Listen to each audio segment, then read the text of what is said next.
Everyone at the Cascade Canine Rehabilitation Center knew one rule: never go near cage 7. The warning wasn't written anywhere, didn't need to be. You heard it your first day, saw it in the way the handlers moved through that hallway, how they'd cross to the far wall when passing that particular cage, how their voices dropped to whispers. The dog inside wasn't just aggressive, he was broken in a way that made him dangerous. His name was Titan, German Shepherd, 6 years old, 78 pounds of muscle and trauma, coat still thick and dark despite everything he'd been through, eyes that had once been sharp and focused, trained to detect threats, to protect, to serve. Now those eyes held nothing but fury. The cage itself sat at the end of the east corridor. Number 7. Steel bars reinforced after Titan bent the original ones during his first week. Concrete floor scratched deep from claws that never stopped moving. The walls around it bore marks too. Places where Titan had thrown himself against the barriers, again and again. Most dogs at Cascade were quiet during the day, resting, conserving energy, waiting for the handlers who'd come with food, with kind words, with the promise of exercise in the outdoor runs. Not Titan. Titan paced, endless circuits, front to back, side to side, his nails clicking on concrete in a rhythm that never changed. Click, click, click, click. Pause, turn, click, click, click, click. A metronome of misery that echoed through the entire wing. And when someone approached his cage, any cage within 3 feet of his territory, the pacing stopped. The growling started, low at first, a rumble deep in his chest that you felt more than heard, then building, rising, until it became something primal, something that made your hindbrain scream at you to run, to get away from this predator who'd decided you were a threat. The handlers had learned, most of them. 4 hadn't learned fast enough. Graham Holloway kept the incident reports in his office. Top drawer, right side. He didn't need to open that drawer to remember what was written there. Handler Davis approached cage to deliver food. Titan lunged. Bars held, but Davis stumbled backward. Sprained wrist. Minor lacerations from falling on concrete. Handler Kowalski attempted to clean adjacent cage. Titan attacked the bars, separating them. Kowalski, struck by piece of metal food bowl, Titan threw through the gap. Required 8 stitches above left eye. Dr. Morrison, veterinarian, needed to sedate Titan for examination. Used extension pole with syringe. Titan caught the pole, jerked it. Morrison's shoulder dislocated. Handler Chen, new employee, didn't listen to warnings, thought he could connect with Titan. Opened the cage. Chen spent 3 days in the hospital. 42 stitches, puncture wounds on both forearms, deep tissue damage to right hand. Titan hadn't tried to kill him. Graham knew this because he'd seen Titan work before, seen what this dog could do when he meant to take someone down. Titan had been making a point. Stay away. 6 months. That's how long Titan had been in cage 7. 6 months since Officer Garrett Walsh died in a warehouse raid on the east side of Portland. Drug operation. 3 suspects. Walsh went in first, with Titan clearing the way. The suspects had guns. Walsh had taken 2 rounds. Sent a mass. Dropped before he could call for backup. Titan stayed with him. Defended him. Kept the suspects back while Walsh bled out on that concrete floor. Kept them back until the other officers finally breached. But by then, Walsh was gone. And something in Titan died with him. The department tried, brought in their best handlers, trainers from Seattle, even flew in a specialist from Colorado who worked with military dogs suffering from PTSD. Nothing worked. Titan wouldn't bond, wouldn't respond to commands. Attacked anyone who tried to establish dominance, tried to break through the wall of rage he'd built around himself. After 3 months, Portland PD made the call. Titan was retired, sent to Cascade, given a chance to decompress, to heal, to find a new purpose. Graham Holloway had been running Cascade for 11 years, cared for over 200 retired canines in that time. Police dogs, military dogs, search and rescue, bomb detection, every specialty you could name. And he'd seen plenty of dogs struggle with transition, seen aggression, seen fear, seen animals who'd given everything to their work and didn't know how to stop. But he'd never seen anything like Titan. Never seen a dog so completely shattered by loss. Graham was 55, former canine handler himself. 20 years with King County Sheriff's Office before his knees gave out and he took the job at Cascade. He'd worked with German Shepherds, Malinois, Rottweilers, Dobermans. Understood how these working breeds thought, how they processed the world. But Titan was different. Titan wasn't just aggressive. He was grieving. And grief, Graham had learned, could be more dangerous than any trained attack protocol. The morning of January 15th, 2024, started like most mornings at Cascade. Cold, Oregon winter settling over the facility like a wet blanket. Grey sky pressing down, temperature in the low 40s, the kind of damp that got into your bones and stayed there. Graham arrived at 6:30, unlocked the main building, started the coffee maker in the break room, checked the overnight logs. Nothing unusual. The dogs had been quiet, even Titan. Especially Titan, which was strange. Usually the night reports mentioned him. Pacing, growling, attacking the cage bars when the overnight handler did rounds. Last night, nothing. Graham made a mental note to check on him after the morning feeding. The other handlers arrived at 7. Kyle Brennan, the facility's veterinarian. 42, former Army medic, knew his way around trauma, both human and canine. Then Rebecca Strand, who wasn't technically staff. She was a therapist, worked with veterans, had an arrangement with Cascade to bring clients here, exposure therapy, animal-assisted counseling, whatever you wanted to call it. Graham had his doubts about therapy dogs and emotional support animals and all that softer side of canine work. He was old school. Dogs had jobs. They did those jobs. That was the relationship. But Rebecca had gotten results. 3 placements in the last year. Veterans who'd been living alone, isolated, refusing help. Now they had dogs. Structure. Purpose. So Graham tolerated her presence, even if she did talk too much about feelings. This morning she had someone with her. Graham saw them through the window of his office, Rebecca's silver Subaru pulling into the lot. She got out first. Then the passenger door opened. The man who emerged moved carefully, one hand on the doorframe, the other holding a white cane, red tip, the kind blind people used. He was tall, maybe 6'1", lean build, not skinny but worn down, like he'd been strong once and time had filed the edges off. Grey hair cut military short, face weathered, deep lines around the eyes, around the mouth. He wore Levi's that had seen better days, brown work boots, a flannel shirt under a canvas jacket. Everything looked old, not dirty, just used. The cane tapped ahead of him as he walked, sweep left, sweep right, finding the path. Rebecca stayed close but didn't touch him, didn't guide him, just matched his pace. They reached the entrance. Rebecca held the door. The man tapped through. Graham met them in the lobby. "Graham," Rebecca said, "this is Dalton Pierce. Dalton Graham Holloway runs the facility." Dalton extended his hand, not quite in the right direction. Graham adjusted, met it. The handshake was firm, controlled. The hand of someone who'd learned to compensate for what he couldn't see. "Mr. Pierce," Graham said. "Just Dalton." The voice was rough. Smoker's rasp, maybe. Or just decades of not using it much.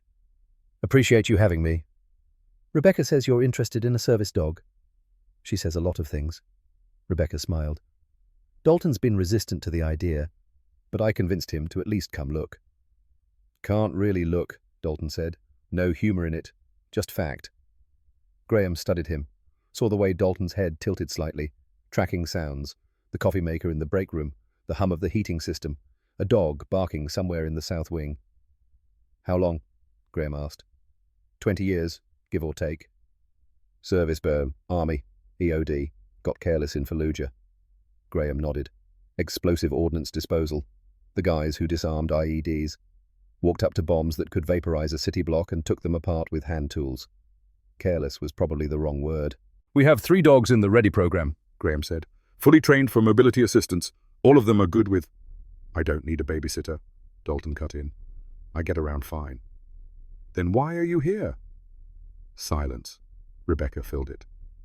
"Dalton lives alone, has for 2 years, since his divorce. We've been working on isolation issues." "I'm standing right here," Dalton said. "I know. And you're doing that thing where you pretend you don't need help." "I don't." "You fell last month. Cracked 2 ribs. Didn't call anyone for 6 hours." Dalton's jaw tightened. That was different. It's always different. Graham had seen this before. Pride. Independence. The refusal to admit that maybe, just maybe, life didn't have to be this hard. "Why don't we walk through?" Graham said. "No commitment. Just see the dogs. See if any of them speak to you." "Speak to me," Dalton repeated. "They're dogs. You'd be surprised." They moved through the facility, Graham leading. Rebecca beside Dalton, though she still didn't touch him, didn't guide, let him work it out with the cane. Tap, tap, tap. The rhythm was precise, controlled, every third step, sweep pattern that covered the width of the hallway. Dalton had been doing this a long time. The main corridor ran east to west, cages on both sides. Most of the morning residents were quiet, fed and resting. A few barked as they passed, curious, excited, hoping for attention. Graham stopped at cage 3. "This is Ranger," he said. "Labrador Retriever, 8 years old, retired from search and rescue, avalanche work up in Washington. He's gentle, patient, good in crowds." Dalton's head turned slightly, tracking the sound of Ranger's breathing. "He's yellow," Graham continued. "About 70 pounds, likes to lean against people. It's his thing." "Sounds needy," Dalton said. Rebecca sighed. They moved on. Cage 5. "This is Bailey, Belgian Malinois, 6 years old, police work, drug detection. High energy but focused. She'd keep you active." Dalton said nothing. Cage 9. "Duke, German Shepherd, 7 years old, military, 2 tours in Afghanistan. Handler retired, couldn't keep him. Duke's solid, dependable." Still nothing. They reached the end of the corridor. Graham was about to suggest they head to the outdoor area, let Dalton interact with the dogs in a more open space. Then Dalton stopped, his head tilted, left ear forward. "What's down there?" he asked. Graham followed his gaze, or would have if Dalton could gaze, followed the direction his face was pointing, the east corridor, the one they didn't usually take visitors down. "Storage," Graham said. "Some of the older cages. We don't—" "There's a dog down there. Several, but they're not part of the Ready program." "Why not?" Graham hesitated. Rebecca caught his eye, shook her head slightly. But Dalton was already moving, cane sweeping, following some sound Graham couldn't hear. "Mr. Pierce." "Dalton."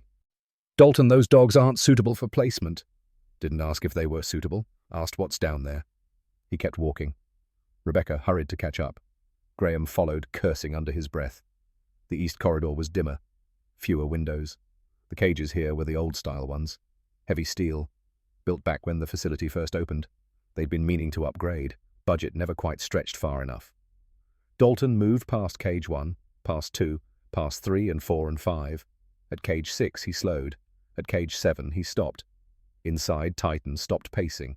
The silence was immediate. Absolute. Graham felt his pulse quicken. He'd never heard Titan go quiet like that. Not when someone was this close. Dalton stood 2 feet from the bars. Cane held loosely in his right hand, left hand empty at his side. "What's his name?" Dalton asked. "Titan," Graham said quietly. "But you don't want—" "What happened to him?" "His handler died, 6 months ago." Dalton nodded. Small movement. Like he understood something Graham hadn't said. "He's dangerous," Graham tried again. "He's attacked 4 of my staff. We're—" He stopped. "You're what?" Graham looked at Rebecca. She looked away. "We're evaluating options," Graham said. "Options?" Dalton repeated. "You mean you're going to put him down?" "If we can't rehabilitate him, yes. It's scheduled for 2 weeks from now, January 29th. Dalton's face showed nothing, but his hand tightened on the cane. Inside cage 7, Titan took a step forward, then another, moving toward the front of the cage, toward the bars, toward this stranger who couldn't see him, but somehow knew he was there. "He's coming to you," Graham said, voice low. That's not normal." "Normal seems overrated," Dalton said. He knelt. Slow movement. Careful. The way someone moves when their joints don't work like they used to. When getting down means you have to think about getting back up. He set the cane on the floor beside him. Extended his left hand, palm up, not reaching through the bars, not trying to touch, just offering. Titan's nose came forward, black and wet, sniffing, taking in this new scent. Sweat and soap and old canvas, coffee, something else underneath, something chemical, medical, the scent of someone who'd been broken and put back together wrong. Titan's ears, which had been pinned back for 6 months, came forward, just slightly. "Hey," Dalton said, voice quiet. "I know what you're feeling." Titan's head tilted. "Lost someone," Dalton continued. "Someone who mattered. Someone who was supposed to be there and now they're gone and the world doesn't make sense anymore." Graham watched, barely breathing. Rebecca had her hand over her mouth. "I know that anger," Dalton said. "That rage that comes from nowhere and goes nowhere, just sits in your chest like a stone." Titan took another step, close enough now that his breath fogged the air between them. "I know what it's like to be alone in a room full of people. To have everyone look at you and see something broken, something dangerous." Dalton's hand stayed steady, palm up, waiting. "I know what it's like when the dark is all you have left." Titan's nose touched Dalton's palm. The contact lasted maybe 2 seconds, maybe less. Then Titan pressed his head forward, through the bars, into Dalton's hand. The sound that came from the dog's throat wasn't a growl. It was a whimper. Small, broken. The sound of something that had been holding itself together through pure rage and suddenly didn't have to anymore. Dalton's fingers moved, gentle, finding the spot behind Titan's ears, the pressure point that every dog loved. "It's okay," he whispered. "I've got you. You're not alone." Titan's eyes closed. For the first time in 6 months, the tension left his body. His weight sagged against the bars, against Dalton's hand. Graham realized his own eyes were wet. Rebecca was crying openly. Neither of them moved. Neither wanted to break whatever was happening here. Dalton stayed kneeling for a long time, hand on Titan's head, both of them still, both of them breathing. Finally, Dalton spoke. "I'll take him," he said. "You can't," Graham said automatically. "He's not cleared. He's not safe." "Neither am I." "Mr. Pierce." "How long did you say? 2 weeks?" "Yes, but—" "Give me those 2 weeks. Let me work with him." "That's not how this works. We have protocols, training requirements, evaluation periods." Dalton turned his head, not quite looking at Graham, but close. "I spent 20 years in the dark," he said. "Learned to read people by their breathing, by the weight of their steps, by the silence between words." He turned back to Titan. "This dog isn't dangerous. He's terrified. Terrified that if he lets anyone in, he'll lose them too. Terrified that the pain will never stop. And you think you can fix that? No." "I think we can survive it together." Graham opened his mouth, closed it, looked at Rebecca. She nodded. 2 weeks, Graham heard himself say. "You come here every day, every single day. Miss one session and the arrangement ends. And if he shows any sign of aggression toward you, he won't. If he does, we stop immediately. I'm not letting anyone else get hurt." "Fair enough." Dalton started to stand. Struggled. His knees weren't cooperating. Titan whined. Soft sound. Concerned. Rebecca moved to help, but Graham stopped her. Watched as Dalton worked it out on his own. Hand on the floor. Weight shifted. One leg under him, then the other. Finally, upright, breathing hard from the effort. He picked up his cane. "What time tomorrow?" he asked. 7 a.m. We do morning feeding at 6:30. You can come after. I'll be here at 6. You don't need to. I'll be here at 6, Dalton repeated. If I'm going to do this, I'm doing it right. He tapped his way back down the corridor. Rebecca followed, looking back once at Graham. Her expression said everything. This is either going to be amazing or it's going to be a disaster. Graham watched them go, looked back at cage 7. Titan stood at the bars, watching the empty hallway where Dalton had disappeared. Ears forward, body tense again but different, not aggressive, waiting. "Well," Graham said to the empty corridor, "this should be interesting." That night Graham stayed late, finished the paperwork, updated Titan's file, added a note about the new arrangement. Then he called the County Animal Control Office. Ronald Hendricks answered on the 3rd ring. "Holloway," Hendricks said. "Little late for a social call. Got a development on the Titan case." "Don't tell me. You found someone crazy enough to take him." "Something like that," he explained. The blind veteran, the immediate connection, the 2-week trial. Hendricks was quiet for a long moment. "You're kidding," he finally said. "I don't kid about liability." "Graham, this dog has a documented history of violence. You have a man who can't see. You really think this is a good idea?" "I think it's the only idea that's worked in 6 months. And when it doesn't work, when this Pierce guy ends up in the hospital, then we proceed as planned, January 29th. Another silence. 2 weeks, Hendricks said, "but I want daily reports. Any incident, any sign of aggression, we're done. And I mean done. No extensions, no second chances." "Understood. I hope you know what you're doing." Graham hung up, stared at the phone. So do I, he thought. He walked through the facility, checked on the dogs. Most were sleeping. A few looked up as he passed. Duke wagged his tail. Bailey stretched. At cage 7, Titan was lying down. Unusual. He usually paced until midnight, but tonight he was still, eyes open, staring at the empty corridor, waiting for morning. Waiting for the man who'd touched him without fear. The man who understood. Graham stood there a long time, watching this broken dog who'd finally found something worth hoping for. "Don't let me down," he whispered. "Either of you." The building settled into silence.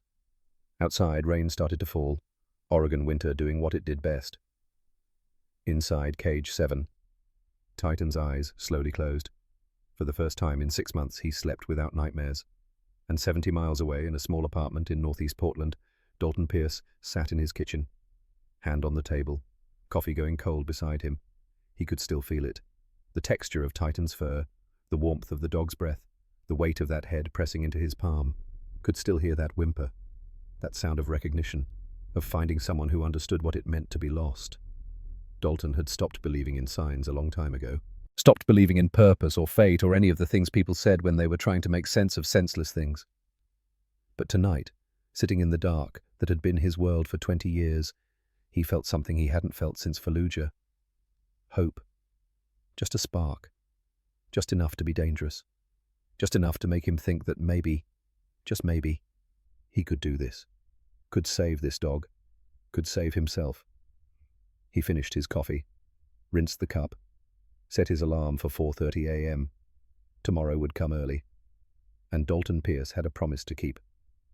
Day 8 started with a phone call Graham wished he'd never answered. 5:20 a.m. His bedside phone screaming in the dark. He fumbled for it, knocked over a water glass, finally got it to his ear. Holloway. It's Hendricks. The voice was clipped, angry. We have a problem. Graham sat up, rubbed his face. What kind of problem? The kind that just made the 11 o'clock news. Retired police K9 in Salem attacked a 6-year-old girl yesterday. 70 stitches, still in pediatric ICU. Graham's stomach dropped. Jesus. County's in full crisis mode. Every facility with aggressive dog classifications is getting reviewed. Emergency board meeting at 9 a.m. non-negotiable. What does that mean for Titan? Hendricks was quiet for a moment. Graham could hear papers rustling, someone talking in the background. It means your 2-week timeline just became 48 hours. What? New policy. Effective immediately. Any dog classified dangerous gets 48 hours to demonstrate rehabilitation. After that, we proceed with euthanasia. Ronald, that's not possible. We're making progress, but I don't care about progress, Graham. I care about liability. I care about the county getting sued into oblivion because we placed an aggressive animal that hurt someone. Titan hasn't hurt anyone in 8 days. 8 days isn't a track record. It's a coincidence. Graham swung his legs out of bed, started pacing. You're not giving us enough time. I'm giving you what the board approved, 48 hours. That puts us at Friday morning, 10 a.m. If Titan can pass an independent evaluation by then, fine. If not, we're done. And Pierce, the veteran who's been working with him. That's your problem, not mine. Figure it out or don't. But Friday at 10, one way or another, this situation resolves. The line went dead. Graham stood in his bedroom, phone in hand, heart pounding. 48 hours. 2 days. He'd promised Dalton 2 weeks. Promised Titan a fair chance. Now he had to tell them they were out of time. When Dalton arrived at 5:47, Graham was waiting in the lobby. Coffee made, lights on, but no smile, no greeting. Dalton's cane found the doorframe, found Graham's silence. What happened? Dalton asked. How do you know something happened? You're breathing different, stressed. Graham let out a bitter laugh. Yeah, that's one word for it, he explained. The attack in Salem, the emergency policy, the 48-hour deadline. Dalton listened without interrupting. Face unreadable. When Graham finished, Dalton was quiet for a long time. So we have 2 days, Dalton finally said. Yes. To do what was supposed to take 2 weeks. Yes. And if we fail, Graham couldn't say it, couldn't put words to what failure meant. Dalton nodded, like he understood anyway. Then we don't fail, Dalton said. Dalton, I don't think you understand the situation. I understand perfectly. Dalton's voice was hard. I understand that the world decided Titan doesn't deserve a chance, just like it decided I didn't deserve to see again, just like it decided Walsh didn't deserve to come home. He tapped his cane against the floor, sharp, deliberate. But I also understand that I don't give a damn what the world decided. We have 48 hours, so we use them. Graham stared at him. This blind man who'd shown up 8 days ago broken and resistant and barely holding himself together. Now standing here like he was ready to go to war. Okay, Graham said quietly. Then, let's get to work. They walked to cage 7 together, Dalton moving faster than usual, purpose in every step. Titan was different this morning. Dalton stopped 3 feet from the bars, heard something he hadn't expected. Titan was already awake, already waiting at the front of the cage. No pacing, no distant sounds of movement from the back corner. Just breathing. Close, deliberate. He knew you were coming, Graham said quietly. Been at the bars since I unlocked the building. Like he could sense you. Dalton felt something tighten in his chest. In 8 days, he'd taught Titan commands, responses, basic trust. But this was different. This was anticipation, recognition. This was Titan choosing to wait for him. Dalton lowered himself down. The movement came easier now. 3 days of practice. He extended his hand. Titan's nose appeared through the bars, cold, wet, pressing into Dalton's palm. "Good morning," Dalton said. Titan made a sound. Not quite a whine, not quite a whimper, something in between. "I know," Dalton said. "I'm here." Graham watched for another minute, then cleared his throat. "I'll get his breakfast ready," he said. "You two, just stay there." His footsteps receded. Dalton and Titan remained, connected by touch, by something neither of them had words for. "We're going to figure this out," Dalton told him. "Both of us. Together." Titan's tongue came out. Licked Dalton's wrist once. It was a start. The first week had followed a pattern. Dalton arrived before dawn, sat with Titan outside the cage, sometimes talking, sometimes quiet, just being present. Graham would bring food. Titan wouldn't eat until Dalton slid the bowl through the gap at the bottom of the cage. Wouldn't drink until Dalton's hand touched the water dish. Day 3. Dalton asked Graham to leave Titan's food with him. "I'll feed him," Dalton said. "You sure?" "I'm sure." Graham hesitated, then set the bowl beside Dalton. "His food is kibble mixed with wet," Graham said. "Half and half. The bowl is—" "I've got it." Dalton's hands found the bowl, felt the weight of it, the texture of the food inside. He positioned himself beside the cage opening, pushed the bowl through. Titan didn't move immediately, testing, making sure this was real. Then he came forward, started eating. Dalton stayed kneeling, hand resting near the opening. Titan ate. Every few bites he'd stop, press his nose to Dalton's hand, then go back to eating, making sure Dalton was still there, making sure he wasn't alone. Day 5. Graham brought Dr. Kyle Brennan to observe. Kyle was the facility vet, 42, former Army medic. He'd been one of the people Titan had gone after. Not badly, just enough to make his point. Kyle kept his distance. "How's he doing?" Kyle asked. "Better," Graham said. "Watch." Dalton was reading to Titan. Some paperback he'd picked up at a thrift store years ago. Tom Clancy novel. He'd read it before he lost his sight. Could remember enough of the story to fake the parts he couldn't quite recall. Titan lay against the bars, head on his paws, eyes on Dalton's face. "That's impossible," Kyle said quietly. "I know." "The same dog that nearly took my arm off is lying there like a house pet."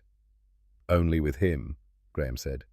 "Anyone else comes near, he's still the same, still aggressive, still territorial." "So what does that mean?" Graham watched Dalton turn a page, watched Titan's ear twitch at the sound. "Means we've got a problem," Graham said. "Because even if Dalton can work with him, if Titan won't accept anyone else, we can't place him. Can't place him anyway if he's bonded to Dalton." "I know." "So what's the play here?" Graham didn't answer. Day 7, Dalton asked the question Graham had been waiting for. "Can I go in there?" They were alone. Morning feeding done. The other handlers hadn't arrived yet. Graham had known this was coming, had been dreading it. "No," he said. "Why not?" "Because if he hurts you, I lose my facility, lose my license, probably face criminal charges for negligence. I'm volunteering. I'll sign whatever you need." "Doesn't matter. Insurance won't cover it. County won't allow it." Dalton's jaw tightened. "So what am I supposed to do? Sit outside this cage for 2 weeks and then what? Walk away? I don't know. That's not good enough. It's all I've got." Silence. Titan paced inside the cage, back and forth, sensing the tension. "He needs to trust people again," Dalton said. "Not just me. He needs to know the world isn't all threat and loss." "I agree. But we can't risk." "What risk?" Dalton cut in. "That he might hurt me. I've been hurt before. I survived. This is different." "How?" Graham struggled for the words. "Because this dog, Dalton, he's not just aggressive. He's grieving. And grief makes animals unpredictable. Makes them do things they wouldn't normally do." "Sounds familiar." "What? Grief making you unpredictable?" Dalton stood, used his cane to find his balance. I know what that's like too. He tapped toward the exit. Graham let him go, watched until the sound of the cane faded, then looked at Titan. The dog stood at the front of the cage, staring at the empty corridor, whining.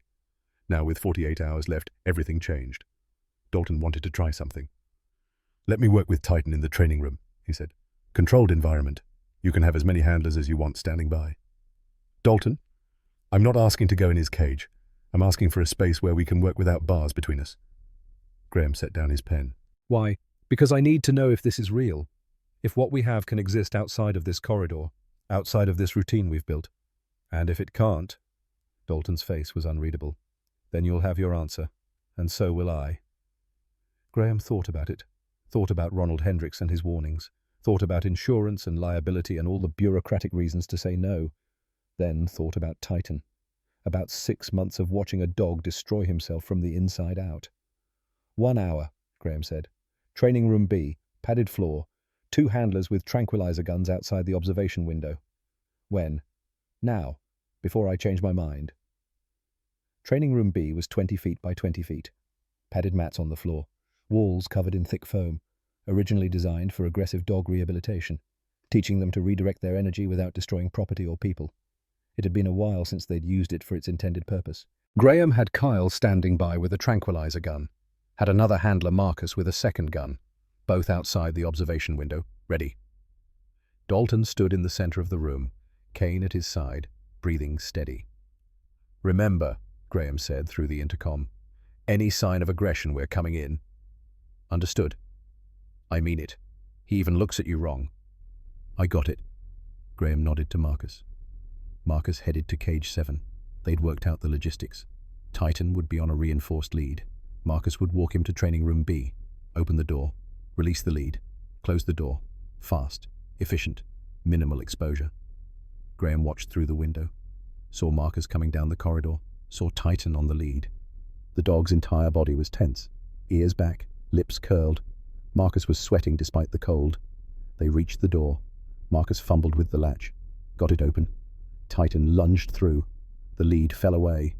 The door slammed shut. Inside the room, Titan spun, looking for the threat, looking for something to attack. Found Dalton. Froze. Dalton hadn't moved.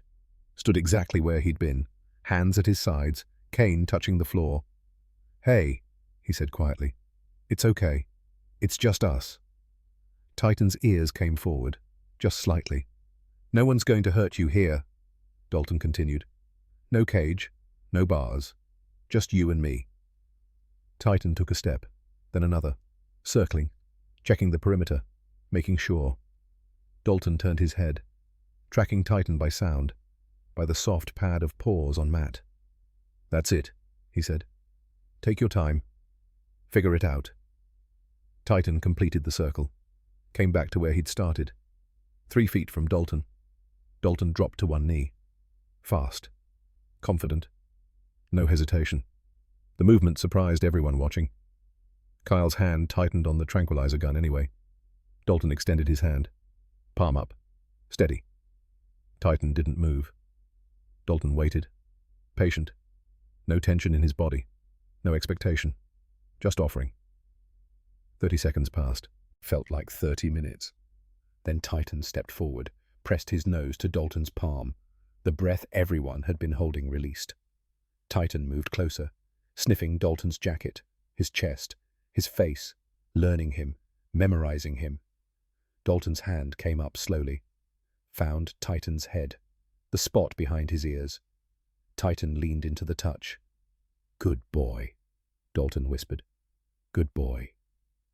For the next 40 minutes, Dalton worked with Titan. Nothing fancy, no commands, no training protocols, just connection. He'd run his hands over Titan's body, checking for injuries, for sore spots.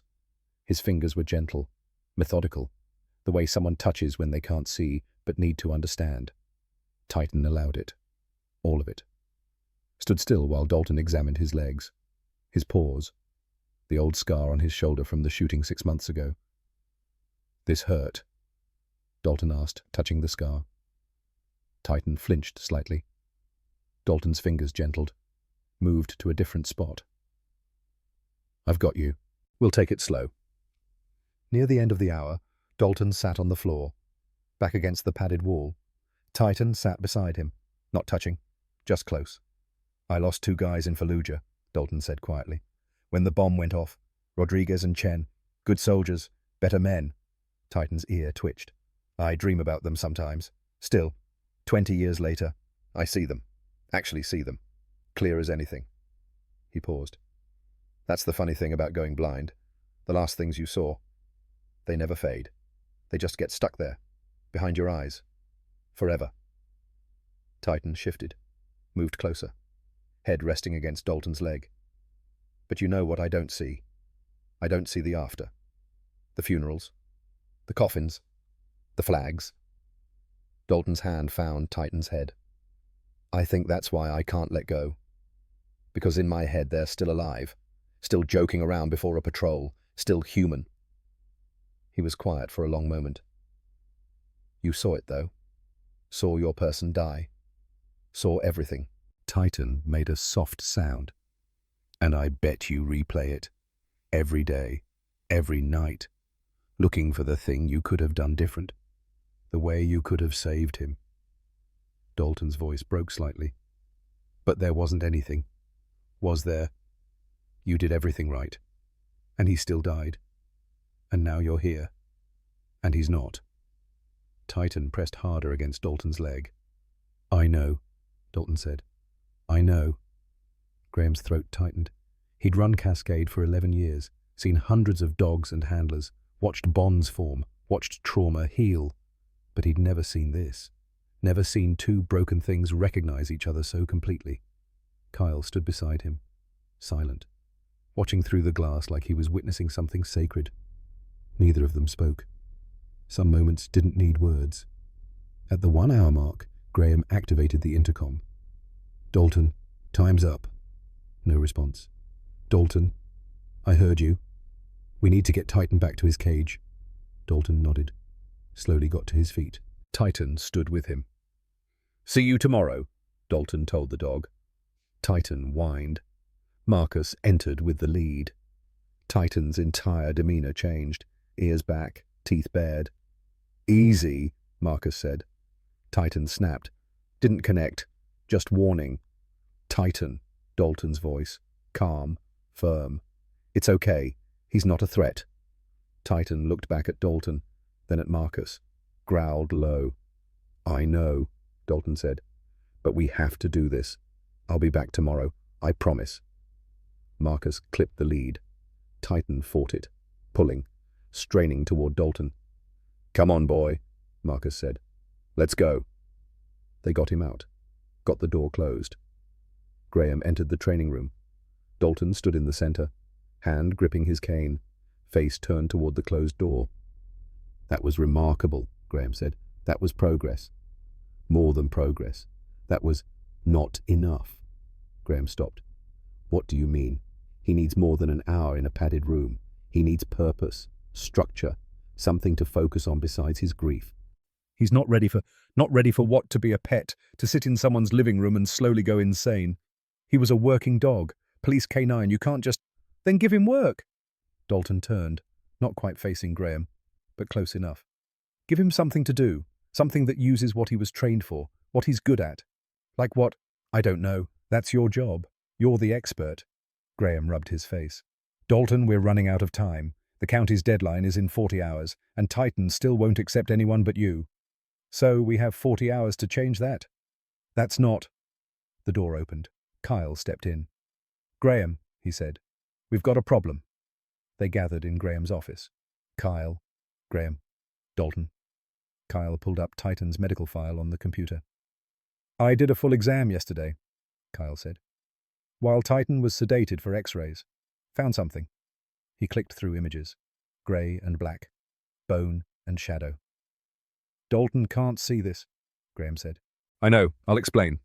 Kyle pointed at the screen. This is Titan's skull, right side. See this area here? Yeah. That's scar tissue, and this darker region, that's where he took trauma. Blunt force, probably during the shooting that killed Officer Walsh. Jesus. It gets worse. The trauma damaged his auditory nerve, right ear. He's lost approximately 60% of his hearing on that side. Graham sat back. That's why he attacked everyone. Exactly.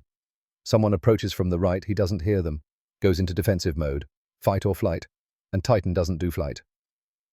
Can we fix it? Dalton asked. No, the damage is permanent, but we can work with it. Train people to approach from his left side. Use visual signals instead of verbal commands. Except Dalton can't use visual signals, Graham said. Silence. Right, Kyle said. That's the other problem. Dalton's face was unreadable. So what are you saying? I'm saying this dog needs a handler who can see, who can work with his limitations, and you... I can't see at all. Yes. More silence. Then Dalton smiled. Bitter thing. No humor in it. Funny, he said. We're both broken in exactly opposite ways. Dalton. He can't hear. I can't see. Perfect match. That's not what I meant. Isn't it? Dalton stood. Isn't that exactly what this is? Two broken things that can't possibly work together? We can find another dog, Graham said quietly. One that fits your needs better. I don't want another dog. Dalton. I want Titan, and he wants me. But practically speaking, everyone in this building has given up on him. Everyone except me. That's not fair. Dalton leaned on his cane. Fair. You want to talk about fair. Nothing about this is fair. Not Walsh dying, not Titan losing his hearing, not me losing my sight. He pointed in the general direction of the door. But you know what? We don't get to choose what's fair. We only get to choose what we do with what we're given. And what are you choosing? Kyle asked. I'm choosing to not give up. Not on him, not on myself. Graham and Kyle exchanged looks. We have 40 hours, Graham said. 40 hours before Hendricks pulls the plug, and we still don't have a solution. Then we better get creative, Dalton said. Day 9. Dalton arrived with a notebook, the kind with raised dots, braille. What's that? Graham asked. Training log. If we're doing this, we're doing it right. He sat outside cage 7, called out to Titan. The dog came immediately, pressed against the bars. Dalton ran his hands over the notebook, reading, remembering. Okay, he said. Today we work on commands, but not verbal. Physical. How? Graham asked. Vibration. He tapped his cane on the floor. 2 sharp strikes. Titan's ears perked. He felt that, Dalton said, through the concrete. Dogs are sensitive to ground vibrations. You want to train him using floor strikes. Why not I can't see to give hand signals? He can't hear well enough for voice commands, but we can both feel. Graham thought about it. That's actually not a bad idea. I have my moments. They spent the next hour establishing patterns. 2 taps meant stop, 3 meant come. 1 long tap meant down. Titan learned fast, responded to each pattern within minutes. By the end of the session, Dalton could control Titan's movement through the cage using only his cane. This could work, Kyle said, watching from the doorway. It will work, Dalton corrected. Day 10 brought a setback. Dalton arrived to find Titan pacing again, agitated. The calm from the previous days was gone. What happened? Dalton asked. County inspector came by yesterday, Graham said. Hendricks sent him. He walked past all the cages, making notes, taking pictures. And Titan went ballistic. Threw himself against the bars, tried to bite through the steel. Dalton's jaw tightened. Is he hurt? Scraped his gums. Nothing serious. But Dalton... Hendricks is documenting everything, building his case. His case for what? For shutting this down, for putting Titan down. Dalton knelt at the cage. Titan was there instantly, pressing against his hand. Hey, Dalton said softly. I know you're scared. I know this is hard. Titan whined. But you can't do that. Can't attack the bars. Can't give them reasons to give up on you. The dog's breathing was rapid, panicked. Listen to me, Dalton said. I'm not going anywhere. You hear me? I'm not leaving. Not like Walsh. Not like anyone else. He pressed his forehead against the bars. Titan pressed back. We're in this together, Dalton whispered. All the way. They stayed like that for a long time. When Dalton finally left, Graham walked him to the exit. You really care about him, Graham said. He's not the only one who needed saving. What do you mean? Dalton stopped, turned his unseeing eyes toward Graham. I've been dead for 20 years, he said. Breathing, moving, going through motions, but dead inside. And I didn't even realize it until I met him. Dalton.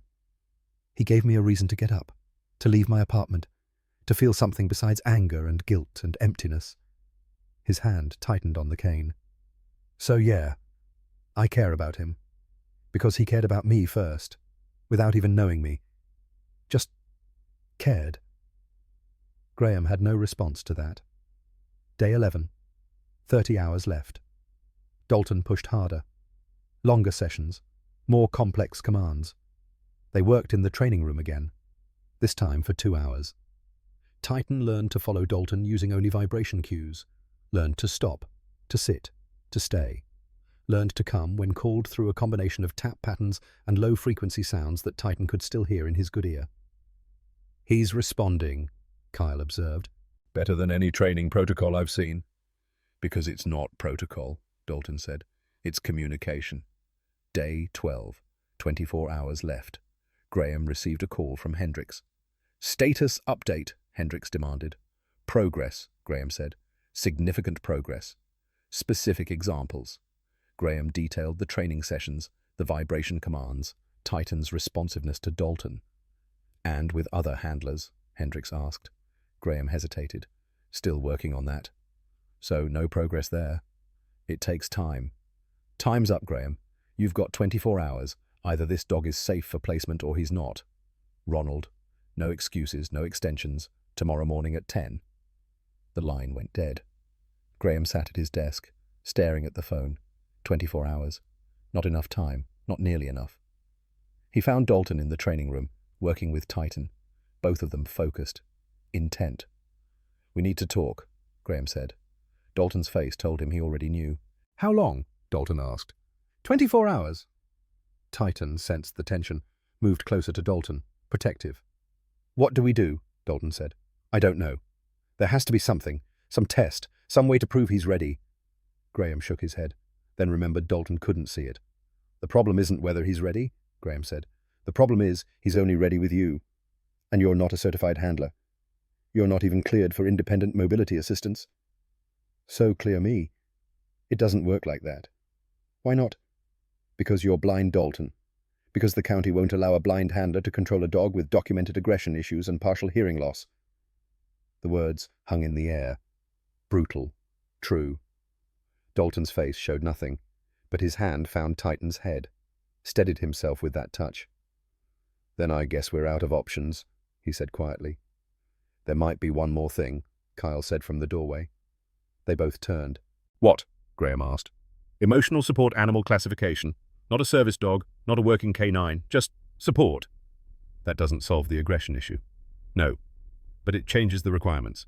Emotional support animals don't need the same certifications, don't have the same public access rights, but they can still be placed with veterans through the VA." Graham thought about it. "You're talking about a home placement, private residence only." "Exactly. Titan would have to stay at Dalton's apartment. No public areas, no off-leash areas, complete containment." "Right." Dalton listened, processing. "I live alone," he said. "One-bedroom apartment, 6th floor, no yard." "Would you be able to handle him?" Kyle asked. "Feed him, walk him, manage his care without being able to see?" "I've been managing my own care for 20 years. This is different." "How?" "Because if something goes wrong, if he gets loose or hurts someone, it's on you. Legally, financially. All of it." Dalton was quiet for a long moment. Then he knelt, put both hands on Titan's head. "Are you worth it?" he asked the dog. Titan licked his face. Dalton smiled, real this time. "Yeah," he said. "You are." He stood, faced Graham's general direction. "Do it. Whatever paperwork, whatever classification, I don't care. Just make it happen." Graham looked at Kyle. Kyle nodded. "I'll call the VA," Graham said. "See what we can set up. But Dalton, this is going to require an evaluation. Independent assessor. Someone from outside the facility. When? Tomorrow morning, 10 a.m. That's when Hendricks expects his answer. Then we better be ready." That night, Dalton stayed late. Graham found him in the training room, Titan beside him, both of them quiet. "You should go home," Graham said. "Get some rest. Can't sleep anyway." "Still," Dalton shook his head. "I keep thinking about Walsh. about what his last moments must have been like. Don't do that to yourself. Why not Titan does? Every day, every night, replaying it, wondering what he could have done different. Graham entered the room, sat against the wall. Walsh was a good cop, he said. I didn't know him well, but I knew his reputation. Solid, reliable, cared about his dog. Titan loved him. I know. And Walsh died anyway. And Titan couldn't stop it. Couldn't save him. Dalton's voice was thick. That's what breaks my heart. Not the aggression, not the fear, but the guilt. This dog feels guilty for surviving when his handler didn't. Sounds familiar, Graham said quietly. Dalton's head turned slightly. Rodriguez and Chen, Graham continued. Your guys in Fallujah. You feel guilty about them too. Every day. Why you didn't set the IED? No, but I should have seen it. Should have detected it. That was my job. And you think if you'd been better, faster, smarter, they'd still be alive? Dalton didn't answer. That's survivor's guilt, Graham said. And it's a lie. You didn't kill them. The enemy did, just like Titan didn't kill Walsh. The suspects did. Doesn't change how it feels. No, but it changes what you do with it. Dalton tilted his head, listening. You can let it destroy you, Graham said. Let it turn you into something angry and broken. Or you can let it drive you, make you better, make you help others who are where you were. Like Titan. Like Titan. They sat in silence for a while. Then Graham stood. Evaluation's tomorrow, he said. 10 a.m. Assessor is Dr. Harrison Wright. He's tough but fair. Knows his stuff. What do I need to do? Just be yourself. Show him what you and Titan have built. Dalton nodded. Graham left them there. Man and dog. Both broken. Both healing. Both refusing to give up. Outside, the rain started again. Oregon winter settling in for the night. Inside Cage 7, empty now because Titan was in the training room, the silence was absolute. For the first time in 6 months, no one paced those bars. No one raged against the world. Just empty space waiting to be filled with something new, something better. Tomorrow would bring Dr. Harrison Wright. Tomorrow would bring the evaluation that decided everything. Graham locked up the facility at 9 p.m. Dalton had left an hour earlier, reluctantly. Only after Graham promised to call if anything changed. The building settled into silence. Just the sound of dogs breathing, sleeping, dreaming whatever dogs dreamed. Graham stopped at Cage 7 one last time. Titan lay against the bars, eyes open, staring at the empty corridor. Waiting. Always waiting.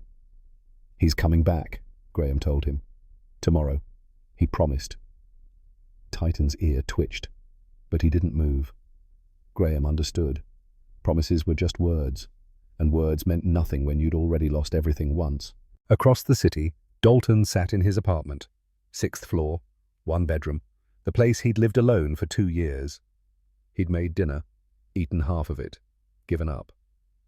Now he sat by the window, hand against the cold glass, feeling the vibration of traffic below. His phone buzzed. Text message. Rebecca. Heard about the timeline. I'm sorry. Call if you need to talk. He typed back. I'm okay. A lie, but a necessary one. Another text. This one from Graham. Wright confirmed for 10 a.m. Friday. 2-hour evaluation. Results immediate. Dalton read it 3 times. Then set the phone down. Friday. 10 a.m. 12 hours from now. 12 hours to prove that a blind man and a broken dog could somehow make each other whole. He thought about Titan, alone in that cage, probably not sleeping, probably pacing again now that Dalton wasn't there. Thought about Officer Walsh, about the moment he died, about Titan watching, unable to help, unable to change anything. Dalton knew that helplessness. Had felt it when Rodriguez and Chen died, when the world went dark and he couldn't even see their faces one last time. Knew what it meant to survive when others didn't, to carry that weight every single day. His hand tightened on the windowsill. We're going to make it, he whispered to the empty room. Both of us. We have to. Because the alternative was unthinkable. The alternative was walking away, letting Titan face Friday alone, letting another good soul get destroyed by a world that didn't understand broken things. Dalton had been broken for 20 years, had survived by shutting everything out, by refusing to need anyone or anything. But 8 days with Titan had changed something, had cracked open a door he'd welded shut in Fallujah, and now he couldn't close it again, didn't want to. Outside the rain started, Oregon winter doing what it did best, washing the city, making everything cold and wet and miserable. Dalton stood, walked to his bedroom, set his alarm for 4:30 a.m. Friday would come whether he was ready or not, and when it did, he would be there, at Cascade, at Cage 7, standing beside Titan when Dr. Harrison Wright made his judgment, standing beside the only living thing that had made him feel human in 2 decades. He lay down, closed his eyes that saw nothing, and somewhere in the darkness behind them, he saw Titan, saw the shape of him, the way his ears came forward when Dalton spoke, the way his head pressed into Dalton's hand like he was trying to crawl inside and stay there. "Tomorrow," Dalton said to the dark. "Tomorrow we show them." Sleep didn't come easy, but eventually it came. And when morning broke grey and cold over Portland, both man and dog woke to the same thought. Today was the day everything changed. Today they either proved the world wrong or lost each other forever. Friday morning arrived with the weight of inevitability. Dalton woke at 4:15. 15 minutes before his alarm. His internal clock had been calibrated by 2 decades of military discipline and 20 years of compensating for blindness. He lay in bed, listened to the sounds of his apartment, the hum of the refrigerator, the distant rumble of traffic on Sandy Boulevard, the rain against his 6th-floor window. Normal sounds. A normal morning, except nothing about today was normal. He sat up, swung his legs over the side of the bed, found his slippers with his feet.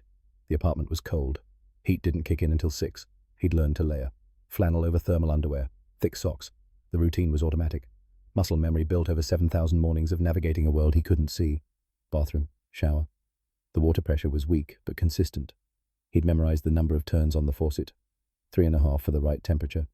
He stood under the spray longer than necessary, trying to wash away the anxiety that had settled in his chest like concrete. It didn't work. Back to the bedroom. Clothes laid out the night before. Jeans. The flannel shirt Rebecca said was dark blue. Canvas jacket. Everything familiar. Everything chosen for utility, not appearance. Though today appearance might matter. He dressed carefully, made sure the buttons were aligned, made sure his collar wasn't twisted. Rebecca had taught him these checks. Small things that sighted people took for granted. Kitchen, coffee. He measured by feel and count. 3 scoops of grounds. Water to the 4th ridge on the pot. The machine gurgled to life. The smell filled the small space. He didn't eat. Couldn't. His stomach was a knot. The coffee finished brewing. He poured a cup. Black. No sugar. Rodriguez used to give him hell about that. Called it drinking battery acid. Chen always laughed. Dalton pushed the memory away. Focused on the present. 5:30 a.m. The first bus didn't run until 6. He had 30 minutes to kill. He sat at his small kitchen table. The same table where he'd sat every morning for 2 years. Where he'd eaten meals alone. Where he'd convinced himself that isolation was safety. His phone buzzed. Text message. Graham. "I'm at the facility. Titan's agitated. Hasn't eaten. I think he knows something's different." Dalton typed back. "On my way soon. Tell him I'm coming." Graham. "I already did. Not sure he believes me." Dalton set the phone down. Dogs understood more than people gave them credit for. Titan had lived through betrayal, through loss, through the sudden absence of someone who promised to always be there. Why would he believe another promise? Dalton stood, poured his coffee down the sink, grabbed his cane, his keys, his wallet, locked the apartment behind him. The building was quiet. Most of his neighbors were still asleep. He took the stairs instead of the elevator. 6 flights. His knees protested, but he ignored them. Needed the movement, needed something to do with the nervous energy. Outside, the rain had stopped. The air was cold and wet. He could smell it. That particular Oregon scent of damp earth and exhaust and winter. The bus stop was 3 blocks away. He knew the route by heart. Every crack in the sidewalk, every driveway, every place where tree roots had broken through the concrete. His cane found them all. At the stop, he was alone. Early commuters hadn't started yet. He stood under the shelter, listened to water drip from the roof, counted seconds. The 72 arrived at 6:03. 3 minutes late. Typical. The driver knew him. Morning, Dalton. Morning, Carl. Heading to the east side. Yeah. Big day. Dalton paused at the top of the steps. Something like that.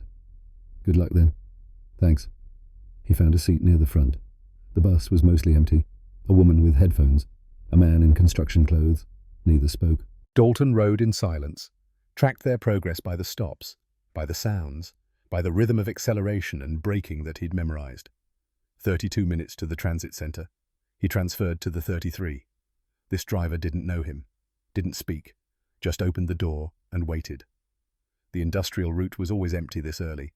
Businesses that didn't open until 8 or 9, warehouses with skeleton crews. Dalton sat, waited, tried not to think about what came next. Failed. His mind kept circling back. To Titan.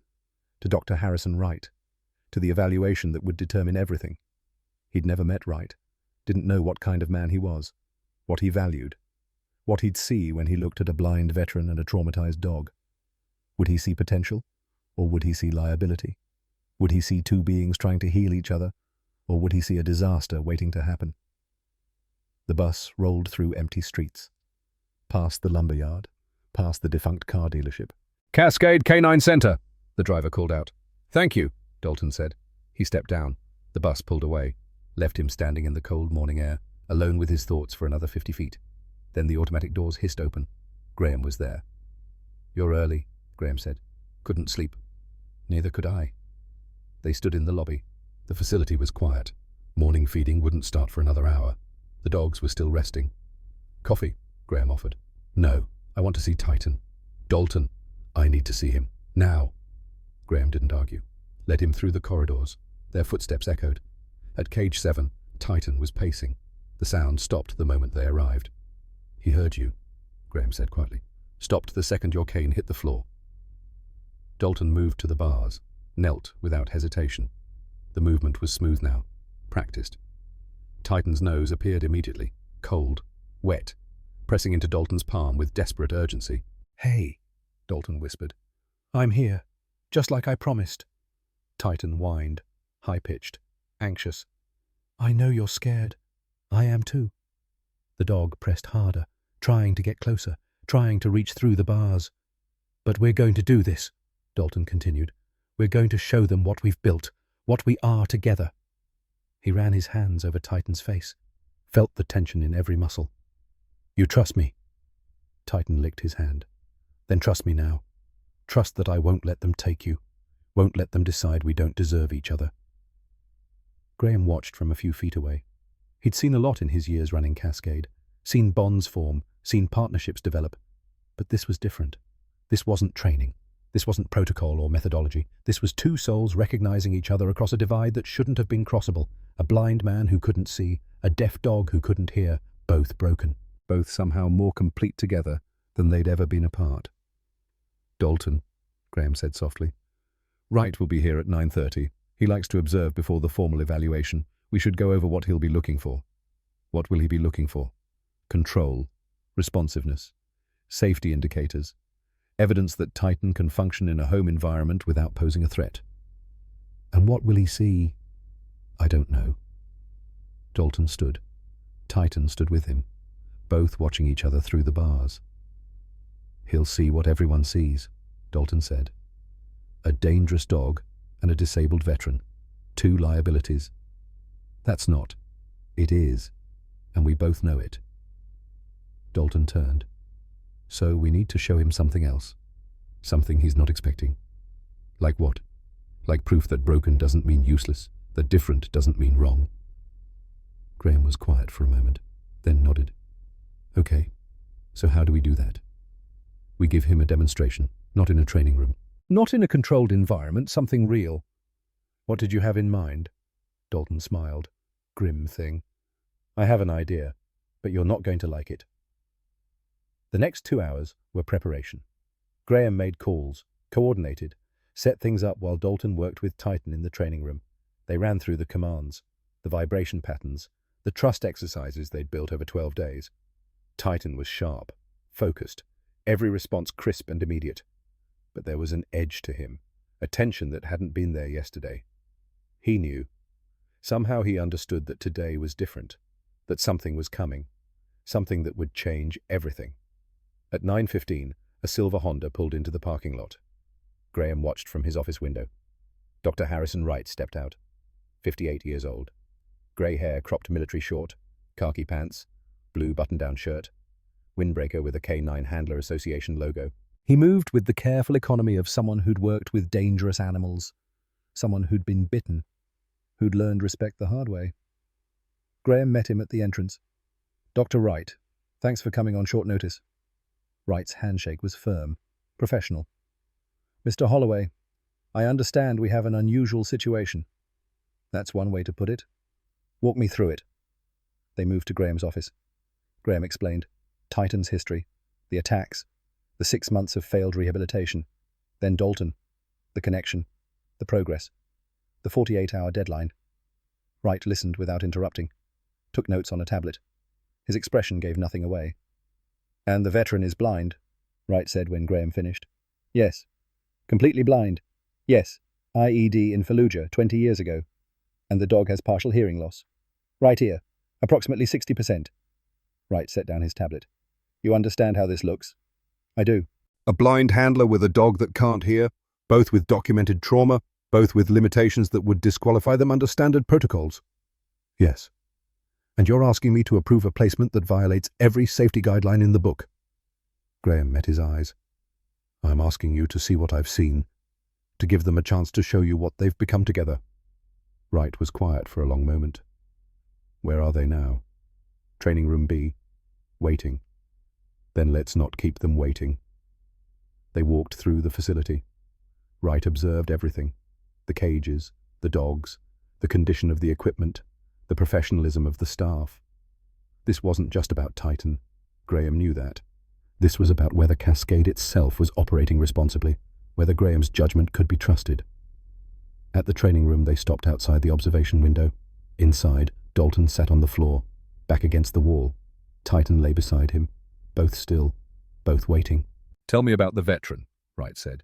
"His name is Dalton Pierce, 62, Army EOD, 2 tours, lost his sight disarming an IED, lost 2 soldiers in the same incident. Family. Divorced, 2 years ago, no children, lives alone. Employment. Disability, some freelance work, accessibility consulting for construction companies. Mental health." Graham hesitated. "He sees a therapist, Dr. Rebecca Strand. She's the one who brought him here. Depression, PTSD. Probably both, but managed, functional." Wright made notes. "And before Titan, what was his quality of life?" "Isolated, minimal social contact. Rebecca says he was deteriorating, slowly but steadily. And now he shows up every morning at 6 a.m. He's engaged, present, alive in a way he wasn't 2 weeks ago." Wright looked through the window, watched Dalton's hand rest on Titan's head, watched the dog lean into the touch. "That's the bond," Wright said quietly. "Yes. It's real. Yes. But real doesn't mean safe. Real doesn't mean viable." "I know." Wright turned to Graham. "What's your honest assessment? Not what you hope. What you actually believe." Graham thought about it. About 12 days of watching something impossible become possible. "I believe they need each other," he said. "I believe Titan won't survive without Dalton. And I believe Dalton won't really live without Titan. That's emotional, not practical. Emotions are practical when they're the difference between life and death." Wright studied him. "You really believe that?" "I've been doing this 11 years. I've never been more certain of anything." Another long silence. Then Wright picked up his tablet. "Okay, let's see what they can do." They entered the training room. Dalton stood immediately. Titan stood with him, both alert, both ready. "Mr. Pierce," Wright said. "I'm Dr. Harrison Wright. I'll be conducting your evaluation today." Dalton extended his hand. Not quite in the right direction. Wright stepped forward, met it. "Thank you for coming," Dalton said. "Let's skip the pleasantries. I understand you want to adopt Titan under an emotional support animal classification." "Yes."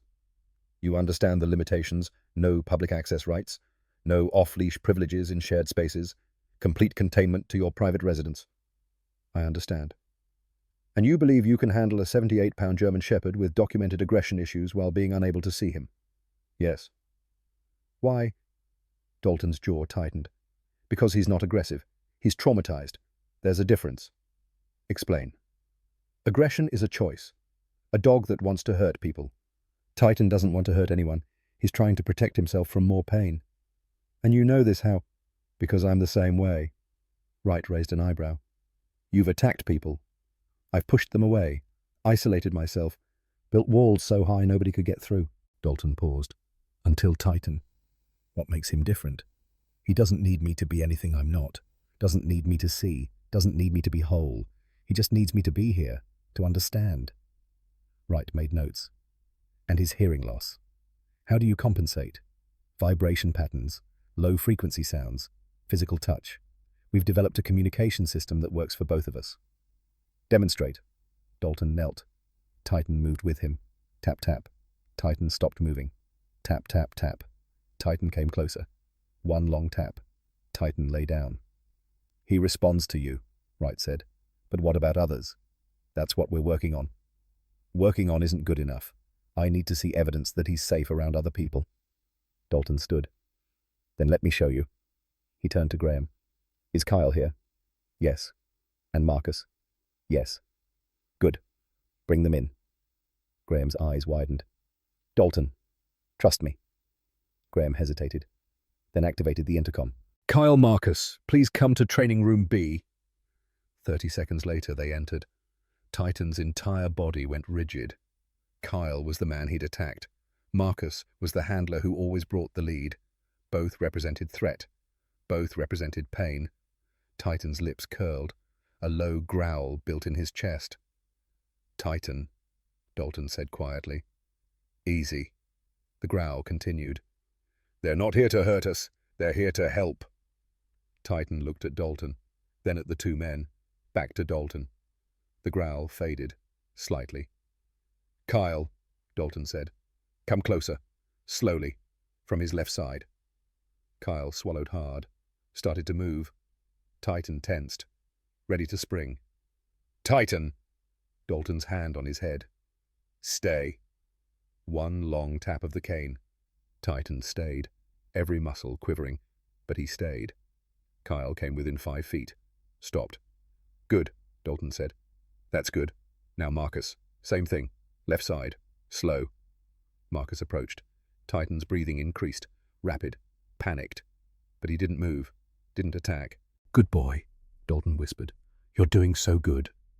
When both men were close, Dalton spoke again. Kyle, hold out your hand. Palm up. Let him smell you. Dalton, I don't think... Please, trust me like I'm trusting you. Kyle extended his hand, shaking slightly. Titan sniffed. Once. Twice. Didn't bite. He remembers you, Dalton said. Remembers attacking you, and he's choosing not to do it again. Wright watched all of this, silent, evaluating. Marcus, Dalton said. You have a lead. Yes.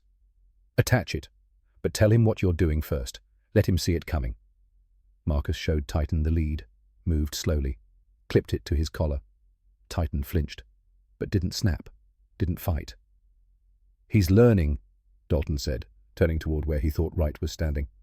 Learning that not everyone will hurt him, that the world doesn't have to be constant threat. Wright stepped forward. How long have you been working on this? Kyle and Marcus. This is the first time. The first time, Wright repeated. Yes.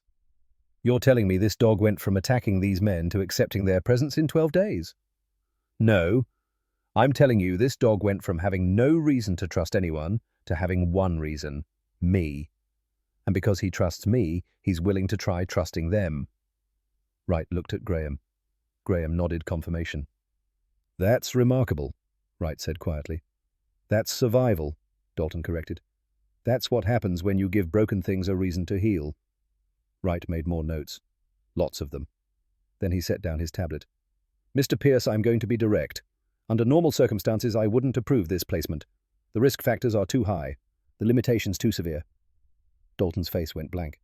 But, Wright continued, these aren't normal circumstances. What you've built with Titan in 12 days defies every standard protocol, and more importantly, it works. He turned to Graham. My official evaluation will state that Titan is suitable for placement as an emotional support animal with Mr. Pierce subject to the following conditions. Graham grabbed a pen. Monthly check-ins for the first 6 months. Quarterly thereafter. Any incident of aggression must be reported immediately. Mr. Pierce must complete a certified handler course within 90 days adapted for his visual impairment. And Titan must be re-evaluated if Mr. Pierce's living situation changes. Wright looked at Dalton. Can you accept those terms? Dalton's voice was thick. Yes. Then as of now, Titan is released to your care. The room was silent for a long moment.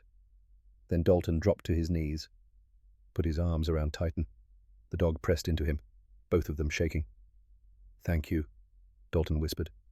Not to Wright, not to Graham, to Titan. Thank you for choosing me. Thank you for not giving up. Thank you for showing me what it means to be alive again. Graham had to turn away, had to wipe his eyes before anyone saw. Wright cleared his throat. There's paperwork. It'll take about 2 hours to process. Mr. Pierce, do you have transportation arranged? I can help with that. Rebecca's voice from the doorway. She'd been standing there, watching, crying openly. I'll drive them home, she said. Make sure they're settled. Wright nodded. Good. Mr. Holloway, let's get started on the documentation. They left. Kyle and Marcus followed. Dalton and Titan remained, alone in the training room. We did it, Dalton said. We actually did it. Titan licked his face, over and over, like he was trying to memorize the taste, the feel, the reality of this moment. 2 hours later, the paperwork was complete. Dalton signed documents he couldn't read. Graham read each one aloud. Dalton listened carefully, agreed to everything. When it was done, Graham handed him a folder. Titan's medical records, vaccination history, dietary requirements, emergency contacts. It's all in there. Thank you, Dalton said, for everything, for believing in us. You made it easy, Graham said. You both did. Rebecca brought her car around, a silver Subaru with plenty of room in the back. Dalton and Titan walked out together. No lead, no restraints, just trust. The staff lined the hallway. Everyone who'd worked at Cascade. Everyone who'd seen Titan at his worst.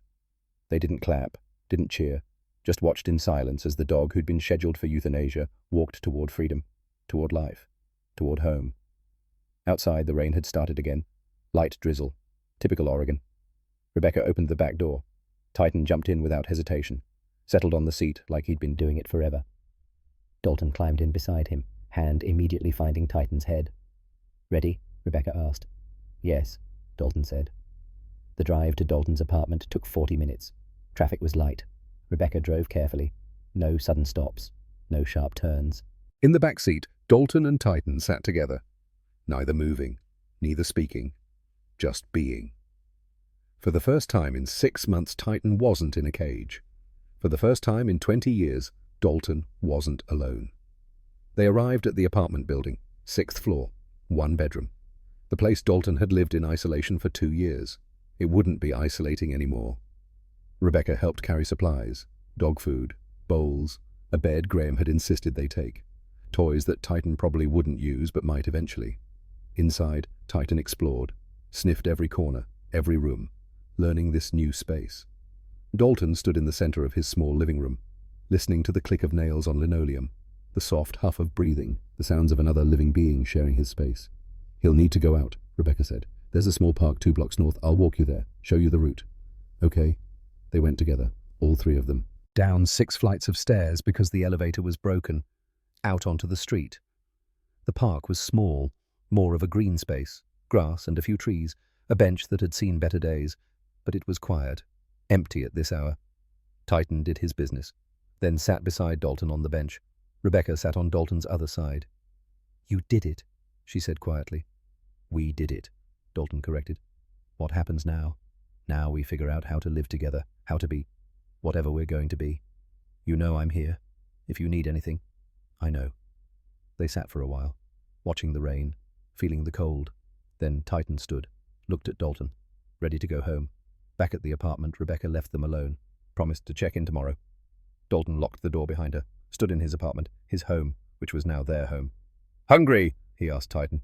He filled a bowl with food, set it on the kitchen floor. Titan ate, not rushed, not desperate, just normal. When he was done, he found Dalton on the couch, jumped up beside him, settled his head on Dalton's lap. Dalton's hand found the familiar spot behind Titan's ears. "This is it," he said. "This is real. You're not going anywhere. I'm not going anywhere. We're in this together now."